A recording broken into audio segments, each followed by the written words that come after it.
There's a hole in the middle of my vegetable bed. And inside that hole, there's a pipe. Just a regular white PVC pipe sticking about 4 inches out of the ground with a cheap plastic cap on top.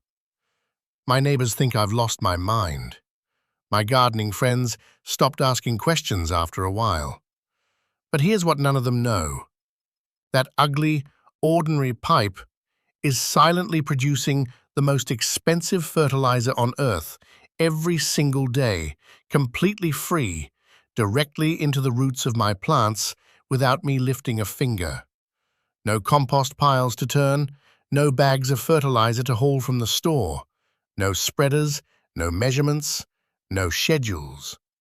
Just a pipe in the ground and a system so ancient, so elegant, and so brutally efficient that the modern fertilizer industry has spent decades making sure you never heard about it.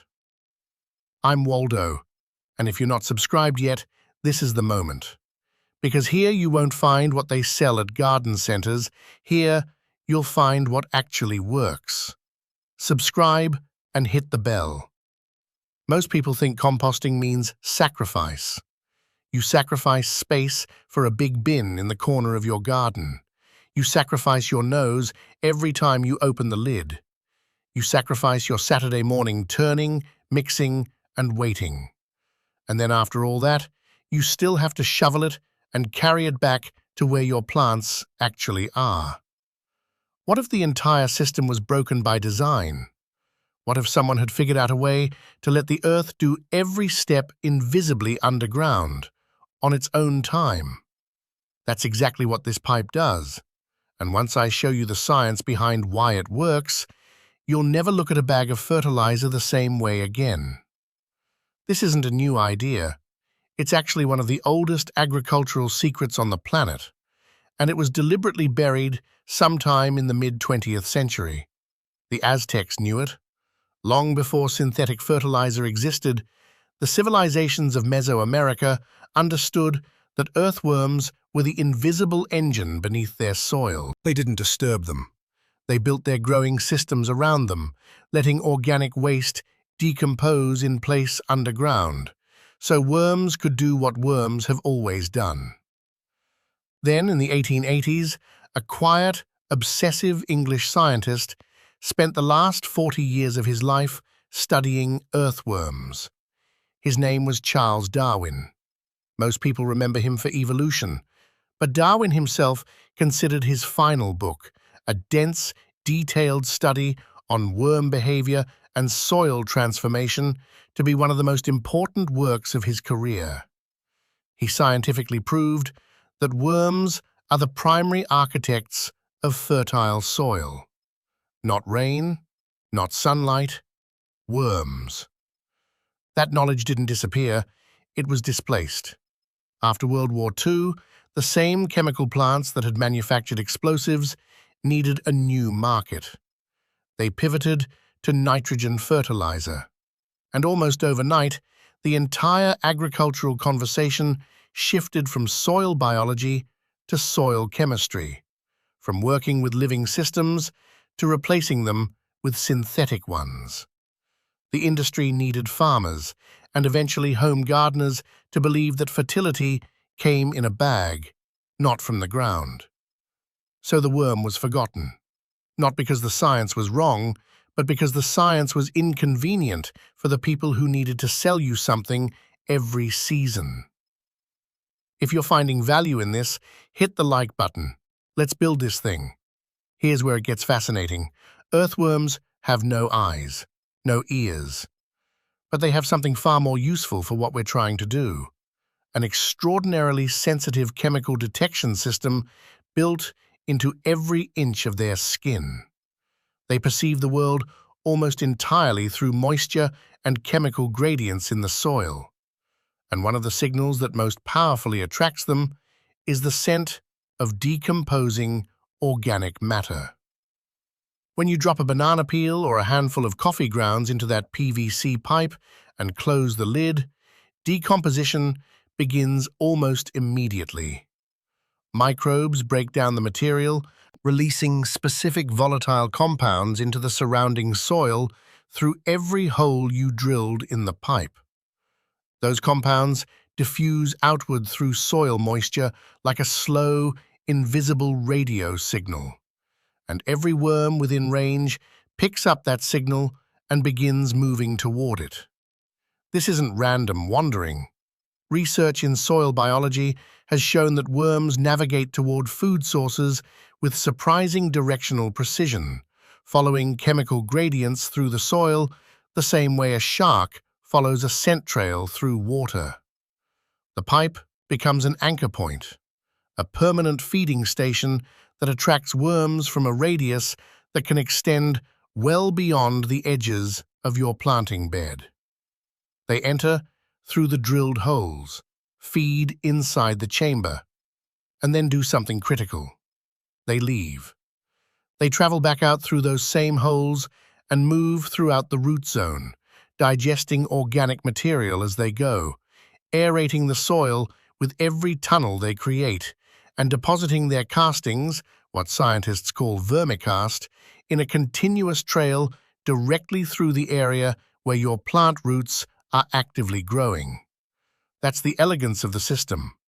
The pipe doesn't contain the fertility, it generates a gravitational force that distributes fertility throughout the entire bed via the natural movement of the worms themselves.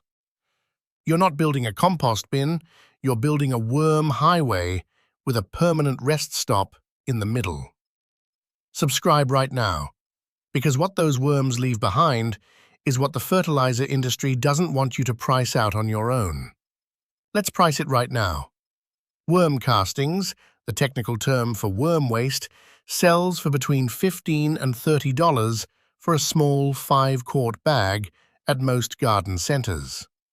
But the price only tells half the story. Standard chemical fertilizers rely on 3 numbers you see on every bag: nitrogen, phosphorus, and potassium. The NPK ratio. They deliver those elements in a fast-release, soluble form that floods the soil, gives the plant a brief burst of growth, and then leaches out with the next rain. The plant gets a hit, then needs another dose. It's a dependency cycle by design. Worm castings work on a completely different principle. The nutrients inside castings are bound within a slow-release biological matrix, meaning they become available to plant roots gradually in response to the plant's own uptake signals rather than all at once. But beyond NPK, castings contain something no synthetic fertilizer has successfully bottled. They're packed with beneficial microbial life, including bacteria and fungi, that form direct symbiotic relationships with plant root systems. They contain natural plant growth hormones, specifically auxins and cytokinins, that signal plants to accelerate root development and increase stress resistance. They contain humic acids that physically improve soil structure, helping sandy soils retain moisture and compacted soils breathe. A 2011 study published in Applied Soil Ecology found that even small concentrations of worm castings mixed into growing media significantly outperformed synthetic fertilizer in both germination rates and early plant growth. The mechanism isn't just nutrition, it's biological communication between the casting microbiome and the plant root system. And your pipe is generating this exact material right now at zero cost, deposited directly in the zone where your roots are hungriest. The factory is already running underground. You just haven't plugged it in yet. Now let's build it. The materials are almost insultingly simple. You need a length of PVC pipe, ideally 4 to 6 inches in diameter, or, alternatively, a plastic bucket with a lid, the kind you can find at any hardware store for a few dollars. For depth, the goal is to bury the pipe so that approximately 2/3 of its total length sits below the soil surface, with about 4 inches above ground as the loading port. For most home beds, a pipe or bucket between 18 and 24 inches long works well. That puts the bottom of your chamber at a depth where soil moisture is most consistent and worm activity is highest, typically 10 to 16 inches deep, depending on your climate. Before you bury it, drill the holes. Use a standard drill with a 1/2 inch to 3/4 inch bit and cover the entire lower 2/3 of the pipe with holes, spacing them roughly 2 to 3 inches apart in a scattered pattern around the entire circumference. You're not building a filter, you're building a system of doors. You want as many entry and exit points as possible, so worms can move freely in all directions. More holes means more traffic. More traffic means wider distribution of castings throughout your bed. For the bottom, you can leave it completely open, which allows worms to enter directly from below and lets liquid from decomposing material drain naturally into surrounding soil, carrying soluble nutrients with it. Or you can cap it loosely with a piece of landscape fabric to prevent larger debris from clogging the base while still allowing worm passage. Both work. Open bottom is simpler and slightly more effective for worm movement.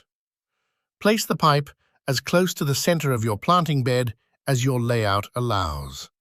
The goal is to maximize the radius of influence so that worms traveling outward from the feeding chamber pass through the root zones of as many plants as possible before stopping and depositing castings.